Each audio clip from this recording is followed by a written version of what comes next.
¿Qué tal? Buenas tardes. Mi nombre es Alberto Hernández, soy jefe del Departamento de Protección Civil aquí en SAMUR Protección Civil de Madrid.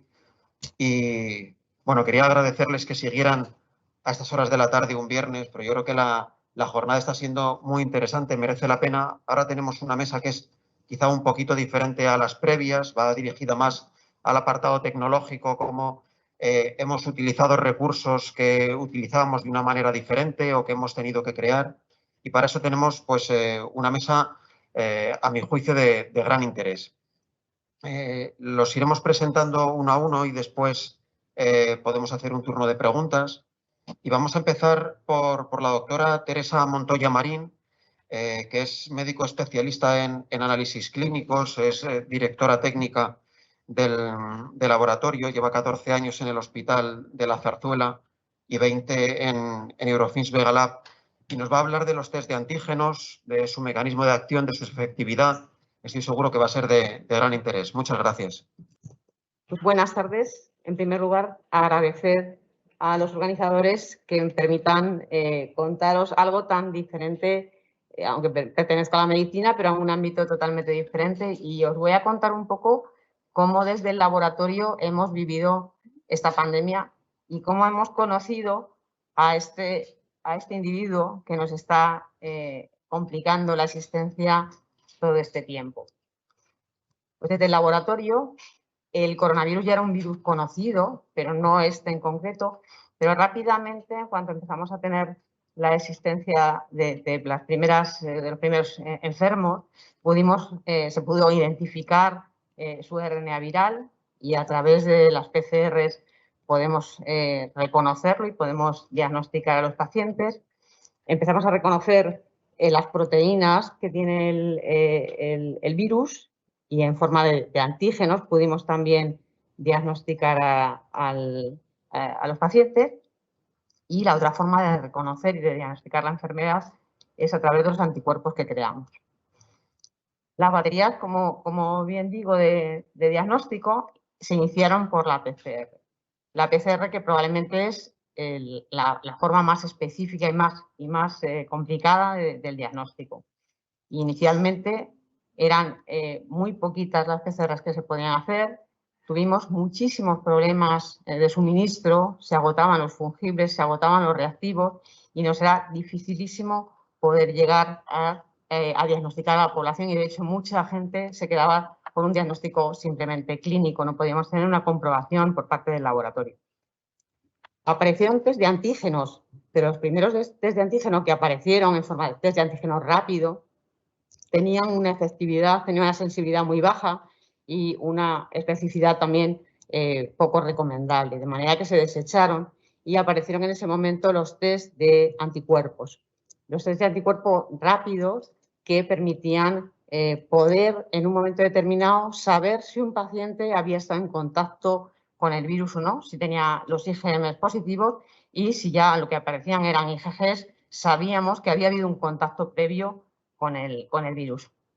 Los test de anticuerpos podían ser test rápidos o cualitativos y posteriormente se empezaron a producir los test cuantitativos, con técnicas más específicas como ahora veremos. Posteriormente aparecieron test de antígenos ya un poquito más sensibles y más específicos y estos sí que han tenido una gran utilidad. Y la última etapa también hemos podido disponer de PCRs que llamamos PCRs de point of care, es decir, PCRs que se podían no realizar en un tiempo tan largo como eran las PCRs convencionales, como ahora veremos. Tanto para los test de antígeno como para los test de PCR se necesitaba fundamentalmente la muestra tomada por un hisopado nasofaríngeo. Como veremos luego, hemos podido hacer PCRs en otro tipo de muestras, pero no han tenido nunca la sensibilidad y el rendimiento que tiene este tipo de muestras. Aquí os presento los dos tipos de PCR. La PCR de arriba es la PCR convencional, una PCR en la que se diferencia de la de abajo, que tiene un procedimiento de una extracción del material genético del virus, que lleva una serie de procesos de extracción y de purificación y de lavado, que nos hace que una vez que se produce la replicación del virus, tenga un tiempo de realización muy largo, hasta 4 horas. Eso sí, la diferencia con el que veremos ahora, que es un procedimiento rápido, es que podemos tener 40 o 90 PCRs en esas 4 horas. Los tipos PCR, point of care, como estaba diciendo antes, este proceso de lavado y de purificación no lo realizan. Lo que se realiza es una ruptura de la envoltura genética del núcleo del virus y directamente ya se pasa a la purificación del virus. Otra de las ventajas que tenemos con los test de antígeno, de los test serológicos, son su modo de extracción, que es un test de punción digital. Estos test de anticuerpo se producen 3 tipos de anticuerpos. El primero, la IgA, que se produce, esos anticuerpos se producen en la mucosa. Los IgM, que son los primeros que se producen también serológicamente y son los primeros que vamos a detectar. Y posteriormente se producen la respuesta tardía, que son los IgG.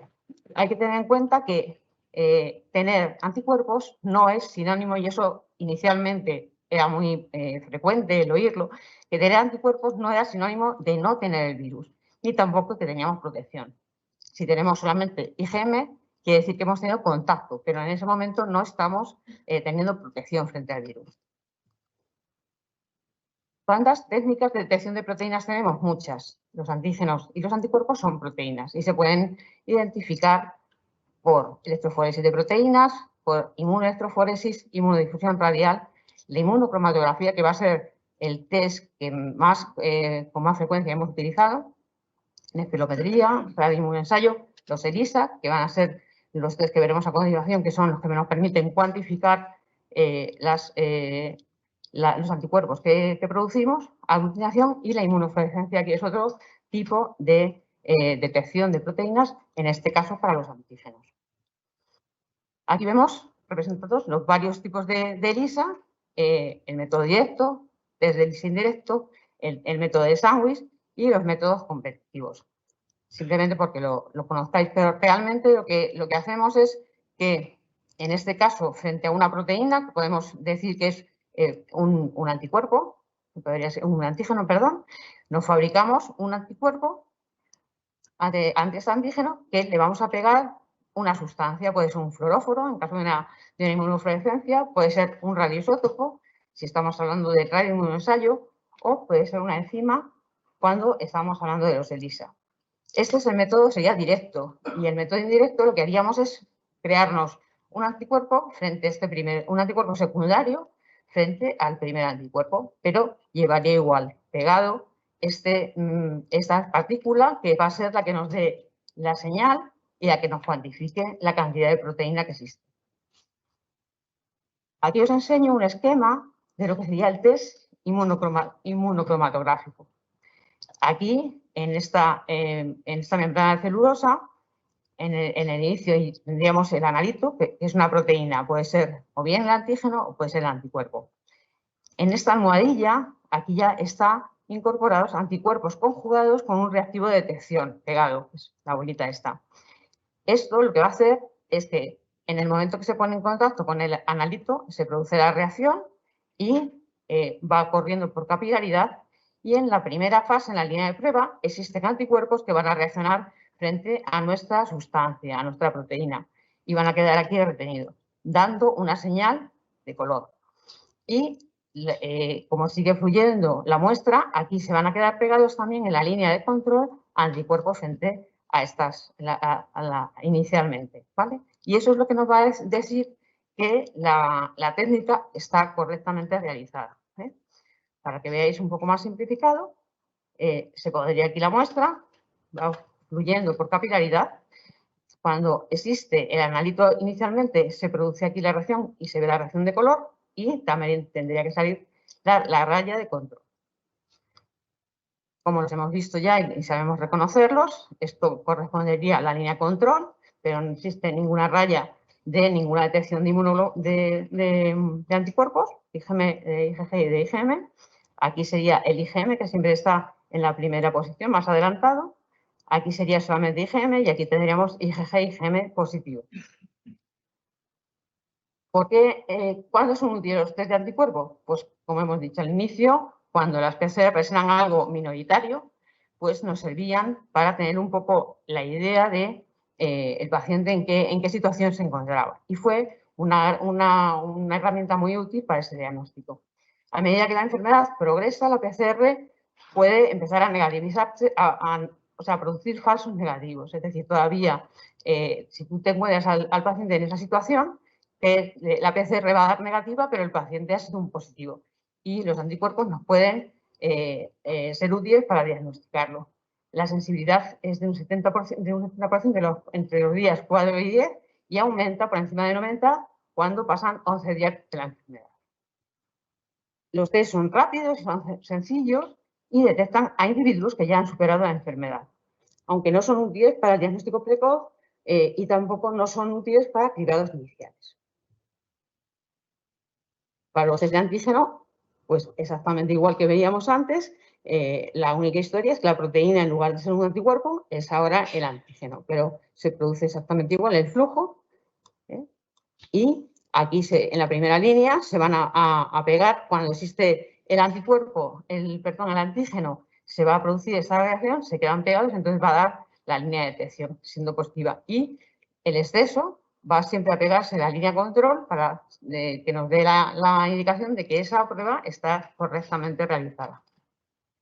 Las técnicas de inmunocromatografía realmente tienen unas características que las hacen ideales porque son rápidas, tenemos que esperar entre 5 y 20 minutos para leer los resultados. Son técnicas que tienen una gran sencillez, no requieren un instrumental de laboratorio complicado, son fáciles de interpretar porque la línea indica si es positivo o negativo. Hay veces que también la positividad es muy débil y hay que estar un poco habituado a hacer este tipo de lecturas. La fiabilidad lleva incorporada la línea de control que veíamos y son de fácil ejecución. Vamos a ver entre las pruebas diagnósticas un poco la comparación entre la PCR, que lo que está diagnosticando, o sea, lo que nos está mirando es el contenido génico del virus, los anticuerpos, IgA, IgM e IgG, o también anticuerpos totales, que los métodos de diagnóstico pueden ser, como hemos visto, ELISA, quimioluminiscencia o inmunocromatografía. Son los más utilizados para este caso, para el diagnóstico del COVID. Y los test también de antígeno, que también utilizan técnicas de ELISA, de quimioluminiscencia, inmunocromatografía e inmunofluorescencia. La muestra va a ser del hisopado nasofaríngeo para la PCR y para el antígeno, pero también se han probado test en muestras de saliva y de gárgara, pero no han tenido el rendimiento que ha tenido el hisopado nasofaríngeo. Y los test serológicos que utilizan suero. ¿Cuál es el momento idóneo para tomar cada una de estas o para hacer cada una de estas determinaciones? Pues la PCR inicialmente hay que hacerla dentro de los 7 días desde el inicio de los síntomas, porque luego, como hemos visto, va decreciendo su positividad. Los anticuerpos al revés, hay que hacerlos a partir del 7.º día de comienzo de los síntomas. Y la IgG también veremos luego, en un gráfico, veremos cómo la IgG aparece más tardíamente. Y los test de antígeno hay que hacerlos entre el día 1 y el día 5 de aparición de síntomas. Hay test que son más sensibles y que veremos luego que incluso pasados estos días pueden todavía ser positivos. La utilidad de la PCR, pues el diagnóstico precoz de la enfermedad y el seguimiento y confirmación del alta del paciente. Los test serológicos, pues lo que hemos dicho antes, tenemos un control de que la persona ha sido expuesta al virus y solamente tiene un uso epidemiológico más que el diagnóstico, teniendo el test de antígeno y el test de PCR. Los test de antígeno pueden ser usados como diagnóstico, pero siempre tenemos que tener en cuenta la historia clínica y los antecedentes epidemiológicos. nos permiten tomar decisiones de salud pública, como luego veremos en un algoritmo, y podemos rápidamente poner tratamiento y aislar al paciente. ¿Cuáles son las dificultades técnicas de cada una de las pruebas? Pues la PCR tiene que ser procesada en laboratorios especializados con un personal que tiene una alta cualificación. Los test de anticuerpo y los test de antígeno, los test rápidos, no hablamos de los cuantitativos, sino de los cualitativos, pueden ser procesados en laboratorios que tengan, no hacen falta que tengan una gran complejidad y el personal que esté familiarizado con la metodología. Vamos a comparar un poco los test de antígeno. El que hemos dicho que podíamos cuantificar por ELISA, el test de la técnica de inmunofluorescencia y la técnica inmunocromatográfica.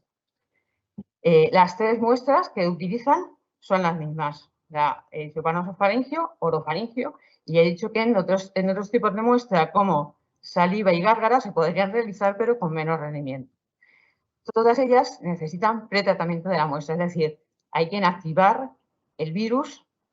Una vez que hemos hecho la extracción erisopanosofaringio, hay que inactivar el virus, ¿vale? Y necesitamos un pretratamiento antes de, como hemos visto en la PCR, la inmunofluorescencia también y la inmunocromatografía. La ventaja del test de ELISA es que puede ser automatizable. La inmunofluorescencia puede ser semiautomatizable, pero la inmunocromatografía no es automatizable. Lo único que podemos tener es algún recurso, algún lector que tenga más sensibilidad que nuestro ojo para poder leer la banda del positivo. Los tiempos de ejecución son variables. Hemos dicho que el ELISA podría tener un tiempo de ejecución de 1 hora más o menos. El tiempo de ejecución de la inmunofluorescencia, más o menos 20 minutos. Hablo no desde que pones la muestra en el equipo o en el cassette, sino desde que tomas la muestra, haces el pretratamiento y la pones. Más o menos son 20 minutos. ¿Y cuál es la ventaja de estas tres técnicas frente a la PCR? Pues el precio. El precio y en este momento el tiempo son las ventajas que ofrecen estas técnicas frente a la PCR.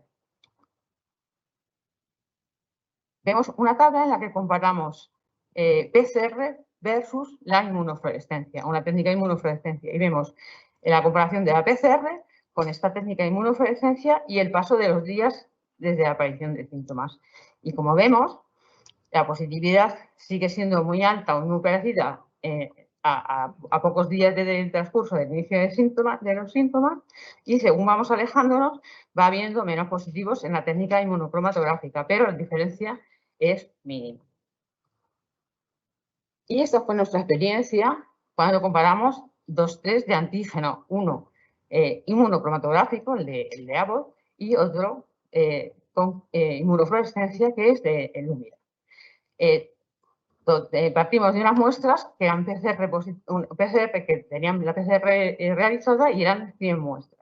De ellas tenían 81 eran PCR positivas y 19 PCR negativas. En Abbott tuvimos de estas positivas 48 y 27 negativas. Las PCR negativas dieron negativas en todos los casos, tanto en Abbott como en Lumira. Sin embargo, se ve que Abbott tiene una menor sensibilidad para las PCR positivas que Lumira. Eso sí, tuvimos menos de, o sea, en 5 muestras de las PCR no pudieron ser realizadas por Abbott, pero aún así se ve una gran diferencia. La diferencia se ve más cuando comparamos las PCRs en función de las CTs que tenían, es decir, la cantidad vírica o la carga viral que tenían estas PCRs. Lo estratificamos en grupos en los que las CTs iban de 16 hasta 25.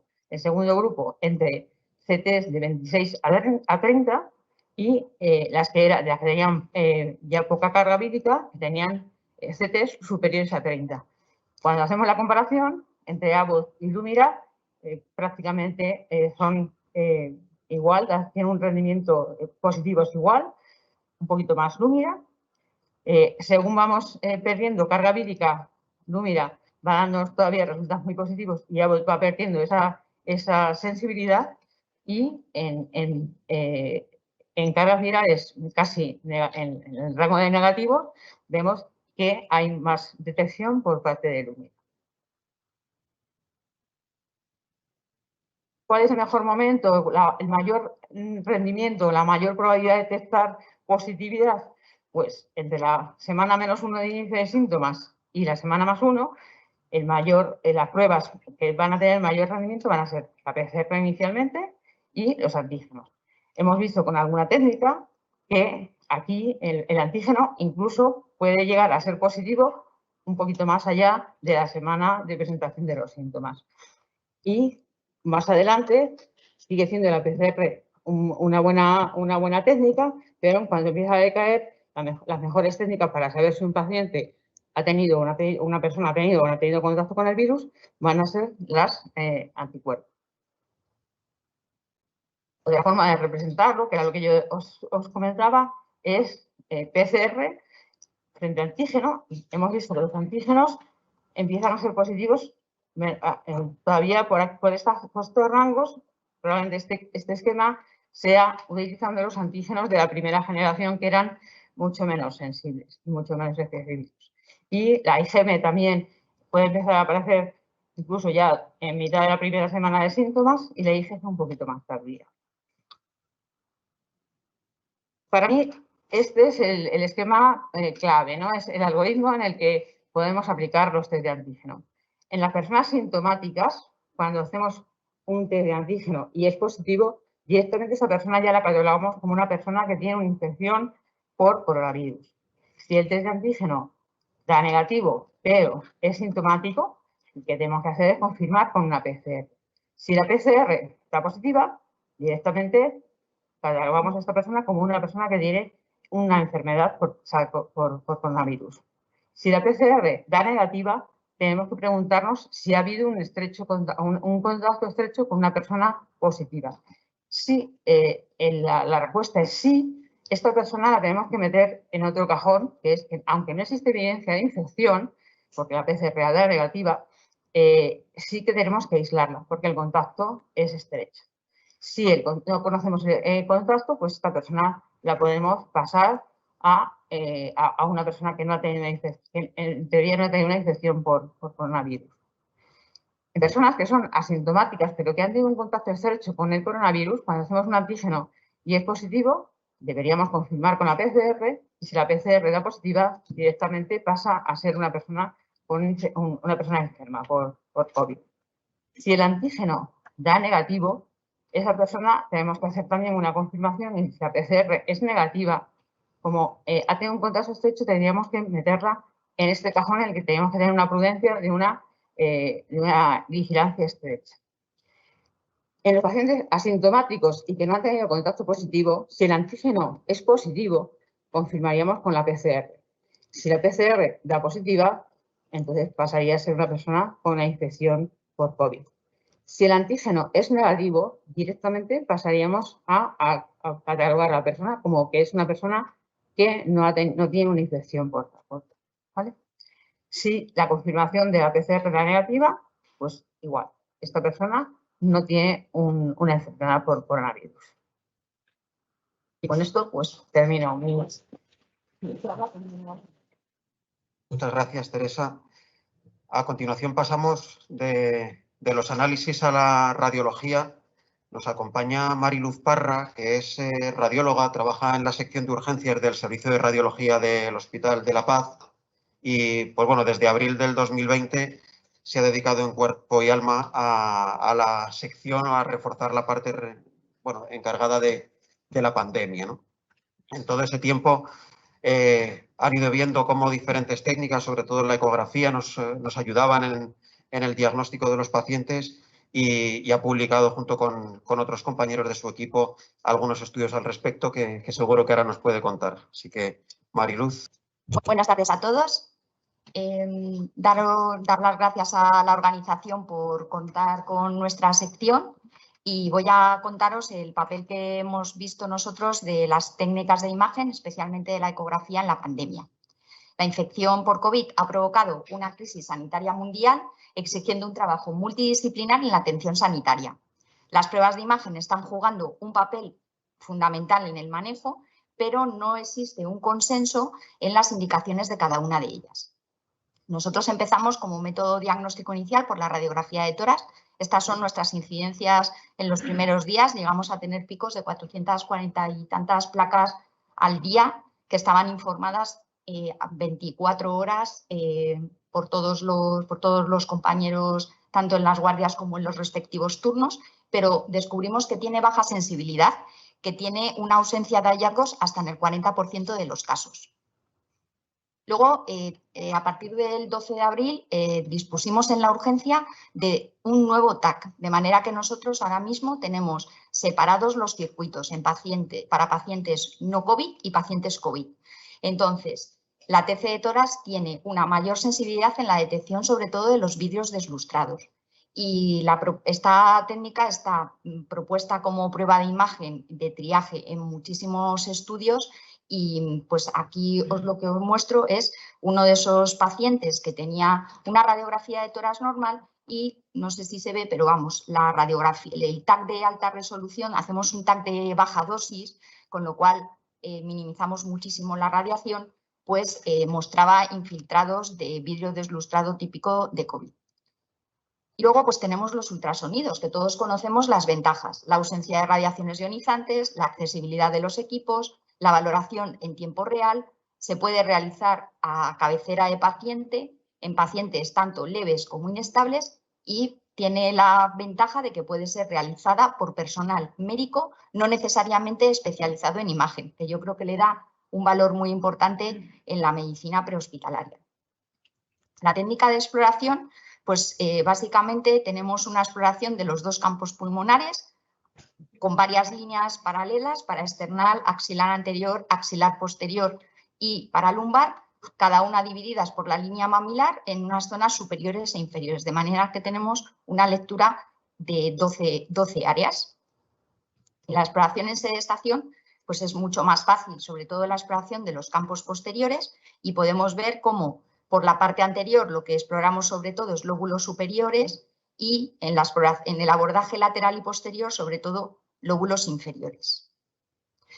La técnica de exploración usamos dos modos. El modo B, que es la imagen bidimensional, el formato más utilizado, y luego tenemos el modo M, que es la imagen unidimensional, que sobre todo lo utilizamos en el análisis del desplazamiento de diferentes estructuras, como puede ser el diafragma y muy útil en el diagnóstico de neumotórax.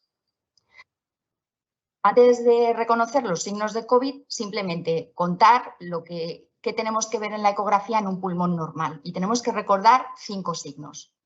El signo del murciélago, que vamos a poner mientras el vídeo, es el que se produce por la sombra de las costillas y la línea blanca al final, que es la línea pleural. En el vídeo pues sería esta la línea pleural y esta la sombra de las costillas.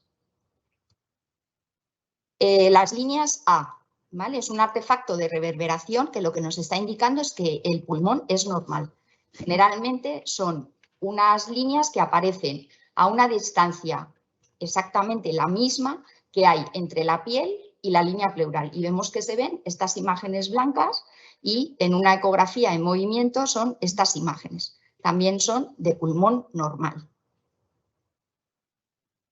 Las líneas B, que son estas imágenes que son, también las conocemos como artefactos en cola de cometa, y generalmente en un pulmón normal se pueden ver o no verlas o ver 2 o 3 líneas por campo. ¿Veis? Aquí sería la línea pleural y esta imagen serían las líneas B.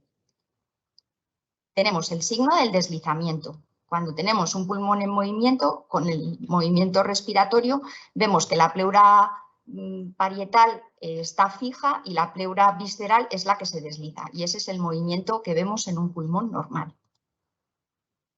Y luego tenemos el signo de la orilla de la playa, ¿de acuerdo? Este lo sacamos con el modo M, lo que hacemos es colocar el pulmón, la línea, y vemos que se producen 2 imágenes diferenciadas. La parte de arriba, que es estas imágenes lineales, corresponden con los tejidos estáticos de la pared torácica. Y con los movimientos respiratorios queda esta imagen un poquito granular que vemos aquí en esta imagen fija, que es lo que nos da este signo de la orilla de la playa. ¿Qué hallazgos vamos a considerar patológicos? Pues en el síndrome alveolo-intersticial vamos a tener sobre todo ese aumento de las líneas B. Vamos a ver estas líneas blancas, estos artefactos en cola de cometa que se inician en la pleura visceral, que son perpendiculares, que llegan hasta la parte final de la pantalla y que pueden cruzar las líneas A. Fijaros cómo se ven estas líneas B cuando son más abundantes de lo normal. Las vemos en todas aquellas patologías que producen engrosamiento de los septos, como podrían ser el edema agudo de pulmón, el síndrome de estrés respiratorio del adulto, las enfermedades intersticiales y también las hemos visto en COVID-19. Las consolidaciones pulmonares. Incidir y que solo podemos estudiar directamente las enfermedades que afectan a la periferia del pulmón, porque de forma normal el 99% de los ultrasonidos son repelidos por la interfase pleura-pulmón. En la neumonía, el aspecto del pulmón va a ser similar a un órgano sólido como el del hígado. Va a tener la presencia de broncograma y alveolograma aéreo y suele caracterizarse por la ausencia de líneas A y B. Aquí veis esta imagen que realmente parece un hígado y vemos que dentro tenemos estas imágenes blancas que corresponden con el broncograma aéreo. Vemos que hay una correcta correlación con la radiografía de tórax porque estamos viendo la neumonía basal derecha. Luego, otra imagen, en este caso veis, esto sí que es el hígado, aquí tenemos el diafragma. Se ve esta imagen sólida del pulmón, lo hemos hepatizado con las imágenes blancas de broncograma y en este caso hay un poquito de derrame pleural. Y en esta imagen lo mismo, veis esta imagen de broncograma aéreo que son lineales. El neumotórax sabemos que es la presencia de aire en la cavidad pleural y en la ecografía también vamos a tener unos signos como son la ausencia de deslizamiento pleural y estos puntos que son muy específicos y que vamos a ver en ejemplos. Aquí tenemos un varón de 45 años que está ingresado y, bueno, en este no funciona. Este paciente, creo que, aquí lo vamos a ver. Este no funciona. Bueno. Vamos a pasar al signo del código de barras, que lo que hemos visto es que desaparece esa imagen de pulmón granujiento por el movimiento. Como el neumotórax es una cavidad de aire que no se desplaza, pues desaparece el signo de la orilla de la playa y como veis se parece mucho a un código de barras y eso nos indica que estamos sobre una pequeña cavidad de neumotórax. El derrame pleural tenemos que buscar en las partes declives. Puede ser anecoico, hipocoico o complejo. Y eso nos puede orientar en la etiología. Puede ser un trasudado cuando lo vemos negro o puede ser un exudado si tiene ecos, septos que nos indican que puede ser un derrame complicado. Vamos a tener dos signos. El signo de la medusa, que corresponde a esta lengua que corresponde al pulmón colapsado y rodeado de derrame pleural, que se parece, como veis, a un brazo de medusa. Y cuando colocamos el modo M encima de esta lengua, lo que se produce es este movimiento que nos da el signo del sinusoide. Bueno, estos son ejemplos de derrames pleurales complicados.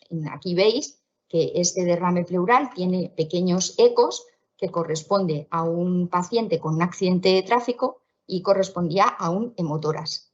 Y este paciente que tenía fiebre y como veis el derrame pleural tiene septos y ecos finos en su interior y corresponde a un empiema pleural. ¿Y qué hemos hecho en el COVID-19? Bueno, pues lo hemos utilizado como triaje en pacientes con sintomatología respiratoria. Nos ha servido como prueba en la estratificación pronóstica y nos ha servido para monitorizar la evolución. Fijaros, aquí he dejado una imagen de una ecografía normal y estos son los hallazgos que hemos ido viendo. Hemos visto el engrosamiento pleural, que era uno de los signos que más nos costaba ver a nosotros en el escáner y que en cambio en la ecografía se veía fenomenal. La línea pleural aparecía gruesa. Hemos visto pues, que en vez de tener 2 o 3 líneas, pues aumentaban las líneas B. Inicialmente, cuando la afectación era muy leve, pues el engrosamiento de los septos lo veíamos con un aumento del número de líneas B por campo. Y más adelante, cuando empeoraban clínicamente los pacientes, veíamos que las líneas B aparecían mucho más cerca, tenían tendencia a confluir, incluso podíamos tener el patrón de pulmón blanco. Luego teníamos la disrupción de la línea pleural y las pequeñas consolidaciones subpleurales. Esto en algún punto de la literatura lo veréis descrito como el signo del pellizco. Y como veis, pues eso, se interrumpe la línea pleural y teníamos las pequeñas consolidaciones. Y este sería la correlación con el TAC. ¿Veis? Las pequeñas consolidaciones periféricas y cómo se ven en la ecografía. Cuando las consolidaciones eran más extensas, pues lo que hemos comentado antes, tenemos el aspecto de pulmón hepatizado sólido con el alveolograma y el broncograma aéreo como estas imágenes hiperecogénicas. El derrame pleural ha sido un hallazgo infrecuente. Generalmente lo veíamos en pacientes graves, era cuando encontrábamos el derrame pleural. Y luego, pues empezamos a ver que cuando los pacientes mejoraban, iban resolviendo los infiltrados, pues volvían a aparecer las líneas A. Este era un paciente que en el evolutivo, con sus líneas B, pues luego en fase de recuperación volvimos a ver las líneas A. Así que para recordar y para llevarnos un poco a casa, yo creo que la ecografía torácica es una prueba de imagen fácil, rápida, accesible e inocua que permite una aproximación diagnóstica a pie de cama del paciente respiratorio. Es de gran utilidad en el estudio de la patología pleural, de la patología parenquimatosa y de la pared torácica, y en especial en esta pandemia del coronavirus. Y los hallazgos ecográficos de la neumonía pues, se relacionan con la etapa de la enfermedad, la gravedad de la lesión pulmonar y permite monitorizar la evolución. Si tenéis alguna pregunta, pues luego, si no nos da tiempo a resolverla, me podéis consultar por el correo electrónico que pongo a vuestra disposición. Muchas gracias. Muchas gracias, Mariluz. Y en tercer lugar, en esta mesa tecnológica, vamos a ver un aspecto diferente, un aspecto en el que quizá los profesionales estamos más implicados por la parte en la que también nos estamos protegiendo a nosotros, no solamente tratando a los pacientes. Interviene ahora Juan José Jiménez Mediavilla. Él es jefe de la Unidad de Procedimientos Especiales de SAMUR Protección Civil. Tiene una amplísima experiencia en todo lo que son los procesos de prevención de infecciones, descontaminación y es el que ha estado dirigiendo nuestra seguridad en toda esta pandemia. Muchas gracias. Buenas tardes. Agradecer evidentemente a mi servicio y a quien organiza la jornada que nos invite, que es interesante también participar en estas cosas mucho más científicas quizá que la parte nuestra que es más mundana. Hablamos de equipo de protección. Bueno, vamos a ver que nosotros inicialmente el servicio lo primero que se plantea es que los incidentes de este tipo son incidentes en RBQ. Y eso es una diferencia con otras gestiones. Yo creo que haya habido un poco de problema entre quién lleva el peso de intervención, o sea, la parte más en RBQ, la parte más sanitaria, y eso ha dado problemas. Y esos problemas habrá que en un futuro tenerlos planeados que se solucionen, porque volverá a pasar, y como volverá a pasar, pues vamos a dar un paso adelante. Nosotros entendemos que todo incidente de este tipo basa en protección, detección, zonificación y descontaminación. Y hay que planteárselo siempre.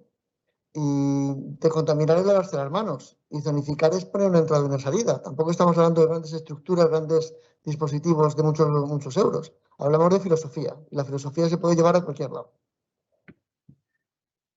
Nosotros inicialmente partíamos de una respuesta ya en el servicio hace muchos años, en un vehículo en RBQ de guardia. De hecho, el especialista de guardia tiene un aviso ahora y se va a hacer un aviso, con 3 vehículos dotados de líneas de descontaminación para en un momento determinado montar una estructura y poder atender a nuestra respuesta en Madrid. Ayer, por ejemplo, tuvimos un sobre sospechoso con un elemento irritativo en un local que hubo que llegar, analizar, zonificar, no hacer detección porque no daba detección positiva, pero descontaminar a 6 personas en un punto de Madrid, ayer concretamente. Esta respuesta en material se basa en especialistas tanto voluntarios como funcionarios que están formados y reciclados. El especialista se forma con un curso bastante intenso y se recicla cada 6 meses. No vale, tengo el título, lo guardo en la mesilla, si necesito cada 6 meses volver a reciclar. Y vamos a ver un antes del COVID, ¿no? Porque esto, bueno, hombre, algo había de aviso. De aviso había una gripe aviar que nos empezó a coquetear aquella que decíamos que había, hubo una gripe humana con cepas raras que también nos coqueteó, que venía de México y nos daba miedo. Hubo un ERE que tuvimos casos complicados en el que hubo alarmas y hubo incluso ingresos en Madrid y se convirtió en Carlos III en referencia prácticamente mundial en esa época en manejo de pacientes con ERE, en el que colaboramos para el tema de ayudar a enfrentarnos a esto. Tuvimos Crimea-Congo, por ahí que estaba flotando. Avisos hay. Para que no lo queramos ver, pues, pero avisos hay. O sea, esto no es de repente, no se hemos dado cuenta que viene un extraterrestre aquí, sino que llevamos muchos años en el que estas cosas van volando y van avisando. Con lo cual yo entiendo que todo el mundo debe ir. Es como cuando me cuentan, ¿y puede haber que un terrorista vuele la cabalgata de Reyes? No sé si puede o no puede, pero yo no puedo no pensarlo. Tengo que pensarlo y tengo que prepararlo. Pues esto igual, habrá que pensarlo y prepararlo. Si no pasa, genial, pero si pasa, estamos preparados. Y teníamos pacientes infecciosos. Diariamente los servicios de emergencia cogen tuberculosis, cogen meningitis, cogen patologías infecciosas que hay que estar preparado para ellas, hay que protegerse, hay que zonificar, hay que descontaminarse, hay que detectarlos y hay que hacer todos los pasos. De hecho, las unidades llevan la mochila tortuga, que es tortuga porque es para protegerse y trabajar despacito, desde hace muchos años. Tenemos especialistas de guardia 24 horas al día y en estos tipos de incidentes, cuando hay una alerta internacional así rara, montamos en casa de campo nuestra línea que dejamos preparada. De hecho, la línea que está en casa de campo a la entrada se montó el 17 de julio del año 19.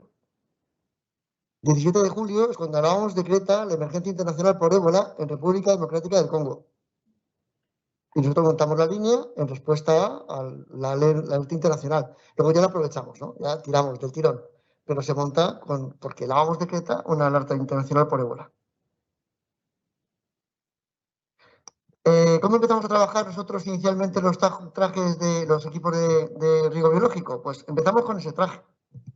Eso es lo que teníamos con el ébola, lo que teníamos para Crimea-Congo, para los demás que habían llegado, con un impermeable a líquidos, porque entendíamos que era muy importante protegerse de secreciones. Y usamos un traje tipo 3 con normativo WENE, que dice, la normativa lo que dice es que es impermeable a líquidos. Acordaos que el ébola, las secreciones, vómito, sangre, pues nos daba más miedo. Y trabajábamos con máscara con filtro. Con esa máscara con filtro, polivalente, que cubría ojos, boca y nariz, y que nos aislaba al personal sanitario completamente de poder ser contaminado. Bueno, pues esto hubo que evolucionarlo. También trabajamos con esto, ¿no? Era la idea de la cápsula de evacuación. Teníamos cápsulas de evacuación, teníamos muchas cápsulas de evacuación preparadas, todos los servicios de emergencia, más o menos teníamos nuestro stock y pensábamos que iba a ser la solución. Y puede ser la solución, o sea, yo no hay que tirarlas, hay que dejarlas allí, pero evidentemente en este caso no fue la solución. Llega el COVID-19 y bueno, pues de momento llega de forma brusca. Aunque es verdad que todos veíamos que iba a venir, yo estoy de acuerdo con los compañeros que han hablado de que bueno, iba avisando. Yo sé que el día 8 de marzo, en la manifestación del Día de la Mujer Trabajadora en Madrid, ya el personal llevaba sus mascarillas, estaba ya todo el mundo preparado para no juntarse mucho entre la gente, tenía nuestro miedo. De hecho, la línea empezó a manejarse ya específica para COVID a principios de febrero, con una formación específica que había. Pero es que además afectaba al personal sanitario y mucho. O sea, el problema había dado la vuelta a la tortilla. El riesgo biológico, cuando a los TEDAS de la Policía Nacional les hicieron TEDAS NBQ, se protestaron mucho. Entonces le decía a su jefe, pero si tú desactivas bombas, ¿cómo te vas a preocupar por un bicho? Un virus, una bacteria. Decían, jefe, si explota la bomba, me muero yo. Si cojo el bicho, me lo llevo a casa. Ese era el problema. El problema no era que el personal sanitario se pusiera malo, que lo asumimos todos, que todos hemos pillado gripes en la carrera y hemos pillado cosas. Es que aparte de ponerte tu malo, te lo llevabas a casa. Y eso generó una sensación de miedo entre el personal sanitario, un miedo importante. Un miedo que ha habido gente que está de baja y que ha desaparecido porque no ha sido capaz de asumirlo.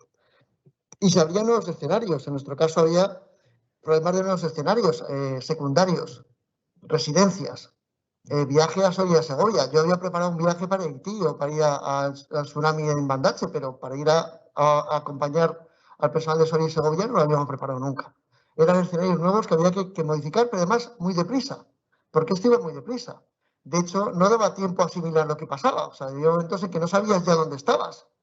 Leías lo de ayer, pero ya no valía para hoy. Ayer se transmitía por gotas, pero hoy decían que no. Y mañana decían que sí. O sea, era toda una información muy cambiante. ¿Qué decisiones toman? Pues ponemos en marcha un procedimiento que va evolucionando muy rápido.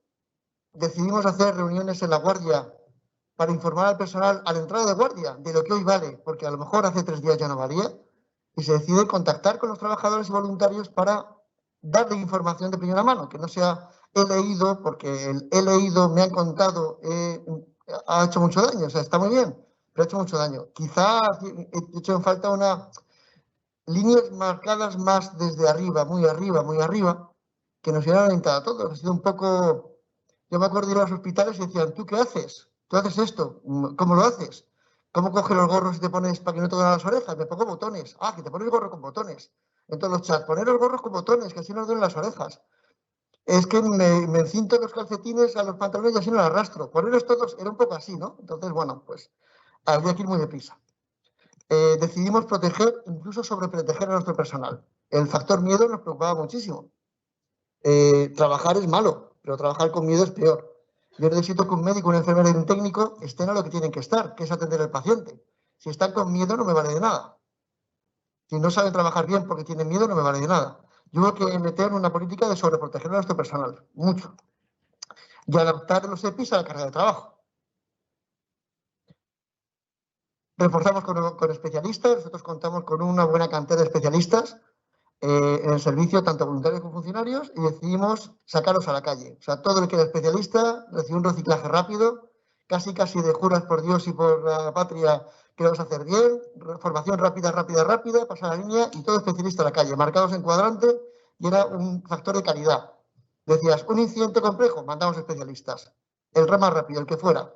Teníamos el problema que han dicho los compañeros. Llegabas a la casa, la gente desde arriba se está muriendo mi padre, sube.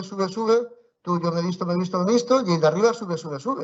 Y ella tiene un papel importante de especialista, ¿no? El que ayudaba a vestirte, te daba seguridad, te daba confianza.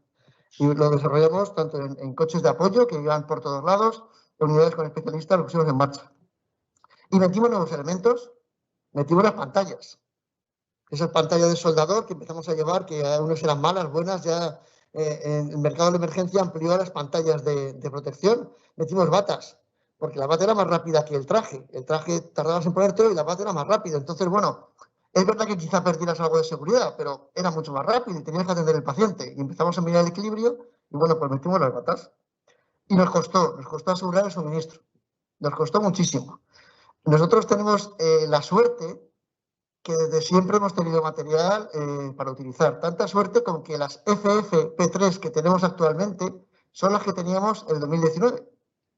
Todavía tiramos de mascarillas FFP3 de las que teníamos compradas en 2019, porque no hemos sido capaces de comprar más. No hay en el mercado FFP3 con una calidad normal que podamos comprar.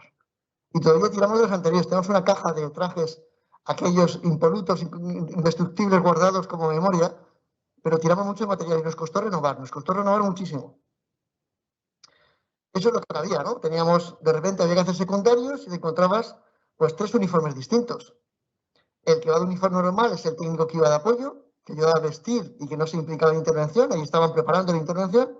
Los 2 que van de blanco era la enfermera y el técnico que llevaba la parte asistencial, y el que iba de naranja era el médico, que como iba en vía aérea, pues dábamos más protección, le poníamos un traje mejor. Tuvimos que aprender a hacer secundarios. O sea, el secundario, nuestro problema fundamental era que no era hola, me llevo el paciente, era hola, llego, me entero de lo que tiene el paciente, vemos a ver cómo lo hacemos, cuántas bombas tienes tú, cuántas bombas tengo yo. A veces hay que cambiar de bombas, no tengo tantas bombas yo como tú, cámbiate a otro sistema, mira a ver si está pasando alguna medicación que tenga que pasar que yo no tenga en la ambulancia, porque me traslado un paciente del hospital de Villalba a Aranjuez. Entonces, de Villalba a Aranjuez puede pasar muchas cosas. Bueno. hacíamos las transferencias y empezamos a usar ese sistema. Ese sistema fracasó. ¿Por qué fracasó? Pues fracasó, entre otras cosas, porque el traje impermeable a líquidos, ese naranja tan bonito, era insoportable. Y la máscara con filtro polivalente era más insoportable todavía. Tuvo que modificar. Cambiamos del traje nivel 2 con máscara al nivel 1 con FFP y pantalla y rebajamos. Es verdad que ese paso nos costó, a mí particularmente me costó mucho, porque quitábamos nivel de protección. O sea, yo estaba avanzando a mis compañeros y les había quitado un poquito de nivel de protección, pero es que con ese nivel de protección no podían trabajar. Entonces hubo que sacrificar. A mí me gusta ir muy pasada de protección, pero claro, si no pueden trabajar, yo no le pongo una armadura a un médico o una enfermera para, si no pueden trabajar, tengo que bajar. Y bajamos un poquito. Tuvimos que modificar más. Metimos batas, la opción de bata o traje. Inicialmente dejamos el traje para los confirmados. El traje cubría más, estaba más seguro, evidentemente. La bata no cubría del todo. De otras cosas te dejaba las piernas al aire. Depende de la estatura, más o menos, pero te dejaba las piernas al aire. Y metimos la mezcla, ¿no? Bata o nivel 1. Y posteriormente incorporamos las capuchas ventiladas. La capucha ventilada es un nivel de seguridad muy, muy, muy alto, da una ventaja muy importante en confort, sobre todo a la hora de estar ventilado. La visión es un poquito alterada, es verdad, sobre todo el tener otra pantalla delante, pero la gente con gafas podía llevar sus gafas dentro, que era una ventaja también importante. Y teníamos que estar con homologaciones. ¿Qué homologación? O sea, yo siempre pido la UN 141-26 para mi material. Vale, vete a buscar el material que viene ahí, que tenemos cajas todavía, donado por la Embajada China, donde pone amigos de verdad, amigos de la adversidad, y un cartel en chino, que está muy bien, que yo me lo creo, pero que ahora busca el certificado. Y coges el traje y lo empiezas a mirar y es al tacto, a la luz, lo pruebas, ponte los días de flexiones, a ver qué tal, vamos a echarle betadine, un poquito de cloro, un poquito de energía, a ver si traspasa. Igual muchísimos problemas. Igual que el manejo de equipos que no eran realmente EPIs.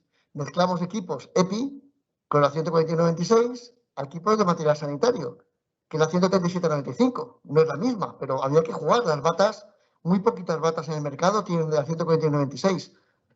Generalmente todas son productos sanitarios, van por la de productos sanitarios. Tienen certificación, pero con productos sanitarios, y había que jugar las dos.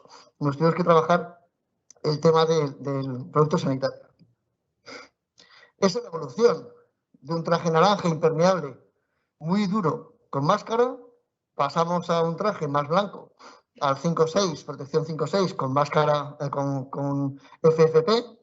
Y ahora estamos trabajando más la bata con FFP o con la capucha ventilada. Bueno, pues habrá que ir dando pasos, sobre todo porque nos vamos aprendiendo también, ¿no? Ahora de repente dicen que no es tan clara la transmisión por estructuras físicas. Bueno, pues vamos aprendiendo. Cada equipo que pones, un procedimiento de quitar y poner. Claro, yo no puedo darle al trabajador o al voluntario una bata mañana y decir, ahora te la pones. ¿Te la pones cómo? ¿Cómo me la pongo? ¿Cómo me la quito? ¿Quién me asegura? ¿Qué material? Suministro, almacenamiento, lavado, desecho. O sea, toda esa logística que hay detrás de que una ambulancia salga a la calle, pues todo eso que hay detrás. Y teníamos que hacer un procedimiento de vestido y desvestido de cada material que llegaba. Esa es la escena que estamos trabajando ahora mismo. Ahora mismo se está trabajando mucho con bata. Hacemos 2 círculos. El personal que está ligado al paciente, pegado al paciente, usa bata. Y el personal de apoyo que está alrededor de la intervención va sin bata. Entonces, bueno, en los casos confirmados sí se está usando todavía el traje. Seguimos hemos hecho un buen almacenaje de trajes nivel 1. En nuestro almacén lo tenemos petado porque nos da miedo que haya cosas raras y lo que decidimos es comprar a lo bestia y almacenamos y vamos gastando. Es bueno, a mí me gusta el ver el almacén lleno de cosas. Me parece saludable para mis coronarias. No me gusta ver el almacén vacío, me gusta que yo tenga el almacén, que pueda tirar de ello. Aunque haya suministro, yo quiero tener el almacén. Y bueno, estamos trabajando en este sistema. Esta es una foto de un traslado de un secundario con las capuchas ventiladas, que la verdad es que hay gente que le gusta, hay gente que no, como todo, pero está dando un resultado. Da bastante fiabilidad. Tiene un inconveniente quizá, que es que hace ruido el motor. Tú puedes elegir el volumen, hace ruido y bueno, pues, pero hay gente que es más fanático de ellas Yo tengo claro que dentro de esa capucha ventilada ni entra el bicho, ni te salpican los ojos, ni la boca, ni la nariz, ni nada de nada. O sea, yo a nivel de seguridad es un elemento. Esa es la línea que mantenemos en base cero, que está ahí todavía puesta, que nos da seguridad. Aparte de usar el material, después hay que retirárselo. Y me preocupa más retirárselo que ponérselo, porque retirárselo está sucio, ponérselo está limpio. Un error en la puesta de traje la puedo corregir. Un error en la retirada de traje me va a suponer un problema. ¿Vale? Entonces, mantenemos la línea, la mantenemos operativa, sobreprotegiendo a nuestro personal, pero nos sentimos a gusto con ello. ¿Veis? Eso es la entrada en línea, el personal que ha trabajado con un paciente susceptible sospechoso o que ellos consideran que es sospechoso, se visten, se equipan, llaman y los especialistas les reciben. Les reciben y era curioso porque la sensación de ya he acabado cuando se quitaban los trajes era impresionante. Impresionante. Yo considero que nuestros agentes de servicios de emergencia de hospitales han sido muy valientes. Muy valientes porque se han enfrentado a un bicho que no veían y le han hecho trabajo y lo han hecho bien. Y le han hecho muchas narices. Esa sensación de cuando venían agobiados de un secundario, de una hora de traje, de que le quitas el traje y ya está. Ese puff, esa bajada de ahora te ves un poquito de agua, te quedas un rato tranquilo, esa ha sido la parte psicológica de los especialistas. El convencerle que va a ir seguro y el sacarle y decirle ya está todo bien. Es curioso la foto de la derecha, de la izquierda, porque de ahí tenemos con la nieve, que era lo que nos faltaba. El COVID con la nieve, era algo mejor. Nos faltaban las langostas y algo más, pero teníamos el COVID y la nieve. Decías, estamos ya, nos vestimos con la nieve, ya lo último que había. Y evidentemente yo tengo que hablar del trabajo de los especialistas. Tenemos una cantera de especialistas, tenemos muchos especialistas en servicio y bueno, pues esas fotos son muy significativas. Se han chupado horas y horas de trajes esperando a ver si sus compañeros hacían falta o no hacían falta, con una incertidumbre bestial. Nos metimos en IFEMA y no teníamos ni idea de lo que iba a ser. IFEMA supuso 3.000 descontaminaciones en una semana. 3.000. A 200 cada 8 horas. En los picos máximos. Con lo cual eran 200 personas que no conocías de nada, que les vestías sabiendo que entraban en una zona de riesgo, que ponías su nombre con rotulador y su hora, sin saber nada más, y que tenían, cuando salían pidiéndote, quítame el traje y asegúrame que cuando me vaya a mi casa me vaya limpio. Y había que hacerlo. Y había que hacerlo según venían. La foto de abajo es otra foto de espera también, de siempre gente vestida esperando por si alguien de dentro necesitaba ayuda. Se mareaba, se sentía mal, quería salir, había que hacer material, había que meter un equipo rápido en apoyo. Eso es lo que había. Mogollón de gente trabajando, mogollón de gente echándole narices, compañeros de distintos servicios de salud que llegaban ahí con sus pijamas corriendo y había que vestirlos corriendo porque había que entrar a hacer el relevo lo de dentro. Y tú estabas vistiendo y te estaban contando, pero estoy bien puesto, pero estoy bien sellado, pero voy bien. Y cuando salían, pero quítamelo, pero seguro que no tengo problema. Pero ahora, ¿qué hago? ¿Me ducho otra vez? Es que este guante estaba un poco suelto. O sea, era mucho miedo el que había, pero miedo de verdad. Y a inventar. Si son 200 a la hora, 200 cada 8 horas, no puedo hacer una línea pequeña, tengo que hacer un túnel de lavado. Entonces inventas, modificas sobre lo modificado. Yo los tenía locos a la gente porque hoy era de un modo, mañana por la mañana decía, cambiamos. Ahora en vez de en 1 hacemos en 3. Y a media mañana decíamos cambio otra vez, y en vez de en 3 cambiamos a 6. Y ahora usamos la lejía en bote grande. Y ahora, como ha habido una quemadura, cambiamos la lejía en bote pequeño. Y era todo cambio. Y ellos, pobres, al final iban asumiendo los cambios que íbamos haciendo para conseguir mantener el ritmo. Es un túnel de lavado. Ahí eran 4 líneas de túnel de lavado donde la gente iba viniendo, iba haciendo pasos. Te quedas en el empapador, después te quitas los precintos, después te quitas la pantalla, después te vamos desprecintando. Vamos quitando por pasos hasta que salía. Y esta foto lo dice todo, ¿no? Esos son 2 momentos muy complicados. Uno, el primer día de IFEMA, que es la foto de arriba, la que está con la tienda blanca, donde un especialista voluntario ya no sabe qué hacer. Lleva 8 horas metido en un traje impermeable a líquidos con un autónomo colgado. Y no puede más. Es que no puede más, o sea, no hay más. El de abajo es otro compañero que se hace en un día 64 descontaminaciones. 64 descontaminaciones. 64 pacientes, compañeros que pasan por él intentando que asegure que salen limpios y que se van a su casa y van a dar un beso a sus hijos con tranquilidad. Estaban prácticamente agotados. Suerte tuvimos que nuestro servicio, en petición de auxilio, nos dotó de personal y entre el personal funcionario que nos pusieron y el personal voluntario que se brindó como bestias, pues lo sacamos adelante. Esto es lo bueno, ¿no? Que al final, cuando estábamos con este marrón y a las 8 de la tarde nos tocaba la sesión de aplausos, que a veces entraba bien o mal, depende del día que tuvieras, depende de lo bien que hubiera ido el día. A veces decías, no, hoy no tengo aplausos, hoy no me gusta el aplauso, otras veces sí. Pues que la gente se ha llevado bien, ya ha habido buen rollo. Y hemos conocido a la gente de los hospitales y nos llevamos mejor con la gente de los hospitales y primaria, porque al final estábamos todos en el mismo berenjenal. Y era eso, era una batalla de todo el personal sanitario y de todos los servicios juntos para lo mismo. Y nada más, muchas gracias. Una pregunta online en este caso es para Luz, acerca de la sensibilidad, has hablado de la sensibilidad de la radiología, has hablado, bueno, nos has dicho que era el estándar prácticamente el TAC, ¿no? ¿Qué sensibilidad tiene? Porque nosotros lo hemos oído, ¿qué sensibilidad la ecografía en el COVID? Pues muy buena. La verdad es que publicamos un estudio que precisamente hemos correlacionado la tomografía con la ecografía porque no todos los servicios disponen de un TAC dedicado solamente para pacientes COVID y entonces la ecografía tiene una correlación estupenda. O sea que nosotros es que la hemos estado utilizando prácticamente hasta que llegó el escáner y la verdad es que estratificaba estupendamente, veía los hallazgos muy precoces. Lo que pasa es que pues estaba el riesgo de contagio. Nosotras lo que optamos es porque solamente, precisamente por el riesgo de contaminación y sobre todo al desvestirte, solamente de las 4 que trabajamos en la urgencia, solamente una se vestía y se desvestía, porque es que el riesgo estaba ahí. Ahora mismo la ecotorácica no la hacemos, nos apoyamos básicamente en la placa y en el TAC, que tenemos diseñados protocolos específicos en función de la edad, de los valores clínicos y de la gravedad de los pacientes, o no se hace ninguna prueba de imagen, o se hace radiografía, o el TAC tiene sus indicaciones, ¿de acuerdo?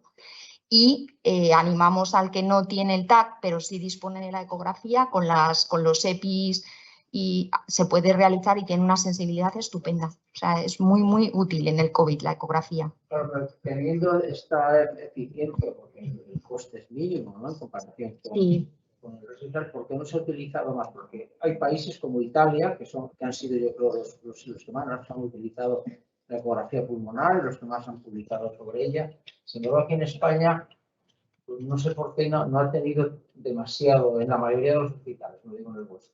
Pues yo creo que es un tema de formación. O sea, realmente a lo mejor deberíamos de gastar más tiempo en formar y entonces cuando en cada unidad tienes a una persona que realmente destinas a hacer eco, pues realmente es que te vistes una vez y vas pasando por los boxes, vas haciendo en los sillones a los pacientes, les vas haciendo la ecografía y los vas gradando, o sea, realmente.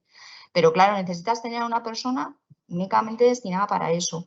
¿Qué ocurre? Pues que con la saturación de los servicios, pues llega un momento en que es más fácil que esa persona que tenga que hacer ecos, pues esté viendo pacientes y entonces trasladas el diagnóstico a tu servicio de apoyo de radiología. Y entonces, pues ahí, pues claro, nosotros en La Paz, pues afortunadamente todo el servicio dejó su actividad programada y se implicó al COVID full time y entonces, pues fuimos desarrollando un poco según cómo íbamos. Nosotros llegamos a no tener PCRs y hemos estado haciendo, pues eso, 400 placas y 100 tags, todo informado y labor de rastreador, porque claro, cuando no había PCRs, un tag o una placa sospechosa ya te calificaba a un paciente en un grupo, aislabas los contactos, o sea que nosotros en La Paz, desde luego, nos hemos sentido como que intentábamos ayudar en rayos todo lo que podíamos.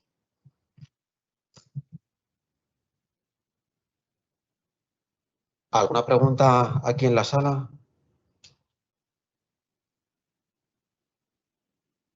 Bueno. Una pregunta para Teresa con respecto a los test de antígenos, ¿no? Por favor. Me interesa. ¿Qué? Vale, ¿qué nos dejamos por ahí? Sí, con respecto al... vale. Con respecto a los test de antígenos, Teresa, que en este momento, con la tecnología que tú nos has explicado, con todo lo que hay, y en el momento de la pandemia en el que estamos, no estamos en el momento de 1000 de incidencias, sino en un momento de 100, aunque hoy es el primer día que ha subido en España, ¿qué recomendarías como modo de cribaje en este momento, tanto para un servicio de emergencias como el nuestro, como para la población general? ¿Qué recomendarías ahora mismo si no fueras político? No soy político. A ver, todo tiene su utilidad. Evidentemente los test de antígeno hoy por hoy funcionan muy bien. En personas que hay sospecha de que pueda ser un positivo van a funcionar muy bien. Lo que no tienen tanta utilidad es en cribados en personas asintomáticas. O sea, evidentemente, como todo, si no tienes otra cosa y el que te da positivo, con mucha seguridad es positivo. Pero es que en ese tipo de población los negativos van a ser muchos y alguno de ellos en un momento determinado se te puede escapar. Pero en donde hay un volumen de gente que ha tenido contacto o que hay sospechas, los test de antígeno funcionan muy bien y evidentemente son muchísimo más rápidos, más accesibles a todo el mundo que una PCR. ¿Estarías a favor de la venta masiva en el Lidl de los test de antígenos? Yo aunque no sea política, pero soy personal de laboratorio y creo que creo así de claro que una buena toma no la hace todo el mundo y que muchos de los malos resultados de estos test han estado, la clave está en la toma. Hemos visto que por mucho que se intenta facilitar, que la prueba sea más sencilla, lo que decía yo, hasta la PCR, en saliva, en gárgara, la nasofaringe es lo que al final, donde va a estar ahí el virus. Y una mala toma te da un falso negativo seguro y ahí tenemos problemas, hasta con la PCR. Lo del líder no me convence. Teresa, ¿y en el grupo de vacunados? El grupo de vacunados es un grupo interesante y porque además es que la mayor parte de los vacunados que han resultado positivos es que son asintomáticos, la mayor parte de ellos. Entonces, es que eso es un poquito...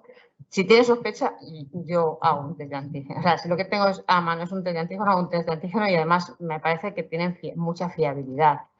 Vale, que a lo mejor tengo mucha sospecha y me da negativo, entonces voy a confirmar con PCR. También es verdad que no me quedo ahí y confirmo con PCR si tengo mucha sospecha. Pero yo creo que ante cualquier duda el test de antígeno está funcionando. ¿Podrían, tú crees que, si no tienen la misma sensibilidad y especificidad, pero podrían sustituir en caso de necesidad y ya en pacientes sintomáticos los test de antígenos de inmunofluorescencia a la PCR? A ver, sustituir es mucho hablar, pero es verdad que la sensibilidad de la inmunofluorescencia es mayor que el de la inmunocromatografía, eso está claro. Es la técnica mejor, tiene más resultado, más sensible. Entonces, mejor que la inmunocromatografía, por supuesto. Sustituir ya es hablar de palabra. Pero volvemos a lo siguiente, una mala toma invalida la PCR, la inmunocromatografía y la inmunofluorescencia.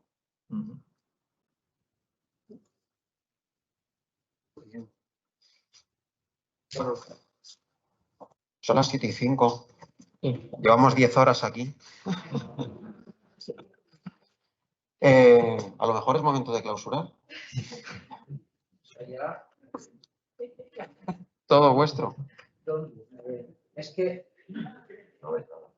A ver. Claro, si no lees las preguntas no las podemos... No. Vale. Para Juanjo Jiménez. He visto en la imagen del secundario que el personal con capucha de protección llevaba una mascarilla FFP, no dice sí. ¿Cuál es el motivo? Si la capucha filtra con el filtro adecuado para el tipo de gente que se expone, el aire que entra a través del motor, no entiendo el motivo de la mascarilla bajo la capucha. Un saludo, gracias. Sí, el motivo es que, primero, el motor sabemos que no falla nunca, pero puede fallar. Evidentemente, si falla, si no tiene mascarilla, se queda manejando vía aérea al aire. Y por seguridad, yo he dicho que siempre vamos un poquito por arriba de seguridad. metemos FP2 para que vaya cubierto. Y la segunda es que nos ha pasado una ocasión que llevaban una capucha por vehículo, que al final el médico no ha podido y ha tenido que intubarlo con la capucha. Entonces el cambio de capucha evidentemente obligaba a llevar la FP2 puesta. Efectivamente llevamos 10 horas aquí. Yo creo que nos llevamos un montón de cosas para reflexionar, para pensar, para darle muchas vueltas y bueno, yo espero que el año que viene, pues en algún otro sitio de España, tengamos oportunidad de tener otra Yo creo que jornada, antes ¿no? del año que viene, ¿no? Yo creo que ya no están aquí los catalanes ni los andaluces que han huido, pero ellos han comprometido a celebrar la siguiente sesión nacional COVID en noviembre, con lo cual les cogemos un poco el guante, aunque no estén aquí, y yo creo que tenemos que hacer otra vez. Creo que ha sido muy positivo que estén aquí todos juntos. Y además todavía quedan meses, ¿no?, en los que la evolución pues, nos va a seguir marcando, ¿no?, la adaptación y la transformación que comentábamos esta mañana que vamos a ir teniendo que hacer todos. Así que nada, pues nada, por nuestra parte un placer. Muchísimas gracias de verdad por venir y por estar aquí con nosotros. Y... Hay una pregunta. Hay una pregunta. Y ya lo vamos a hacer, ¿no? Bueno, hacemos la última pregunta ya y ya cerramos definitivamente. ¿Cómo podría solucionarse el problema de comunicación, mejorarlo? Para la capucha con filtro de aire, algún sistema de microauriculares. Esto es para Juanjo Jiménez Mediavilla, claro. Ponte aquí, Juanjo, ya, directamente. No hay micro ahí. Lo ha hecho un amigo tuyo para que te lo... Sí, yo el problema del ruido de la capucha lo hemos hablado con quien teníamos que hablarlo, que está aquí en la sala, que es quien fabrica la capucha. Yo creo que el tema es, entre otras cosas, no meter el volumen de la capucha a tope. Estamos muy empeñados en meterle el volumen a tope y hace más ruido, pero la opción del auricular yo creo que va a ser difícil. Yo creo que es bajarle el volumen de la entrada de aire, bajarla un poquito y conseguir que esa entrada de aire a lo mejor no vaya directamente dirigida hacia otro sitio y la salida de aire para que no genere ese problema. Vamos, estamos en ello, lo que pasa es que no es muy fácil, pero estamos en ello. Pues yo creo que ya sí que sí, ya no sé si hay más preguntas o no, pero ya no vamos a mirarlas. Así que nada, pues muchas gracias a todos y los que os vayáis que tengáis buen viaje y los que os quedéis el fin de semana, pues que disfrutéis de estar aquí en Madrid.